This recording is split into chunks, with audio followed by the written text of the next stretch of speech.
नमस्कार मित्रों, हाजिर हूँ आज एक नई प्रेरक कहानी के साथ जिसका शीर्षक है कभी हार मत मानो। एक बार की बात है, कुछ छोटी प्रजाति के मेंढक एक जगह इकट्ठा हुए। उन्होंने सोचा क्यों ना कुछ अलग, कुछ नया किया जाए। कई विकल्प सोचे गए। अंत में उन्होंने दौड़ की प्रतियोगिता करने का फैसला किया। लक्ष्य था एक बड़े से खंबे में चोटी तक पहुंचना। ये बात आसपास के सभी तालाबों और नालों तक पहुंच गई। फिर क्या था, ये दिलचस्प मुकाबला देखने के लिए दूर दूर से कई प्रकार और प्रजाति के मेंढक हजारों की संख्या में उस जगह एकत्रित हुए। मगर जब उन बहुत ही छोटी प्रजाति के प्रतियोगी मेंढकों को देखा तो उन्हें संदेह हुआ कि ये इतने नन्हे से मेंढक क्या कभी लक्ष्य तक पहुंच पाएंगे। सब आपस में बातें करने लगे, ये तो बहुत मुश्किल काम है। एक वृद्ध अनुभवी मेंढक बोला, मुझे नहीं लगता इनमें से कोई भी सामर्थ है इतना ऊपर तक चढ़ पाने में।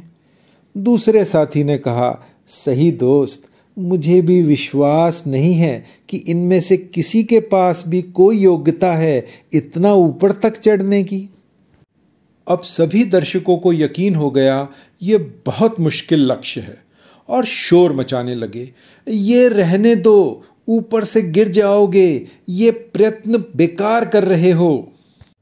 यह सुनकर कुछ प्रतियोगी तो इतना घबरा जाते हैं कि दौड़ से अपना नाम ही वापस ले लेते हैं। कुछ थोड़ा साहस दिखाते हैं, मगर कुछ कोशिश करने के बाद हार मान जाते हैं और वापस नीचे आ जाते हैं।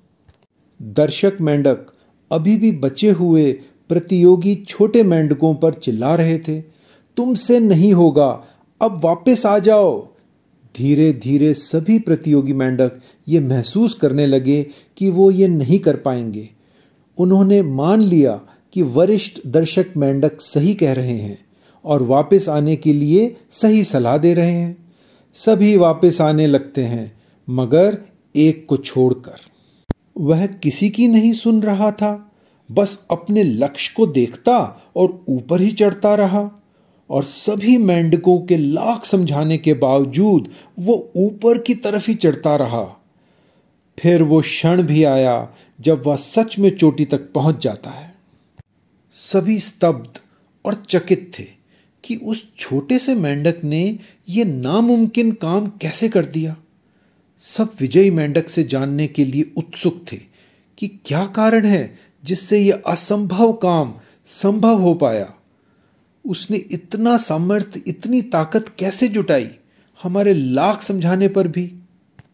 तब यह राज पता चला कि वो विजयी मेंढक किसी की बात नहीं सुन पा रहा था। वह सुनने में असमर्थ था, वह बहरा था। मित्रों, हमारे जीवन में भी ये बात सटीक बैठती है कि अगर हम कुछ हासिल करना चाहते हैं तो निराशावादी, नकारात्मक लोगों से दूर रहना और उनकी बातों को अनसुनी करना पड़ेगा, क्योंकि जो हम सुनते हैं, सोचते हैं, उसका असर हमारे कार्य और उसके परिणाम पर वैसा ही होता है। आपके सामर्थ्य पर कोई कितना भी शक करे, मगर अपनी क्षमता को आप खुद भली भांति जानते हैं। सकारात्मक सोच और पक्के इरादों के साथ आप अपने सपने और अपने लक्ष्य को प्राप्त कर सकते हैं। अच्छा मित्रों, फिर आता हूं एक और कहानी के साथ। तब तक आप कमेंट दें और अगर आपको जो कहानी आधी अधूरी पता है वो ज़रूर बताएं। धन्यवाद।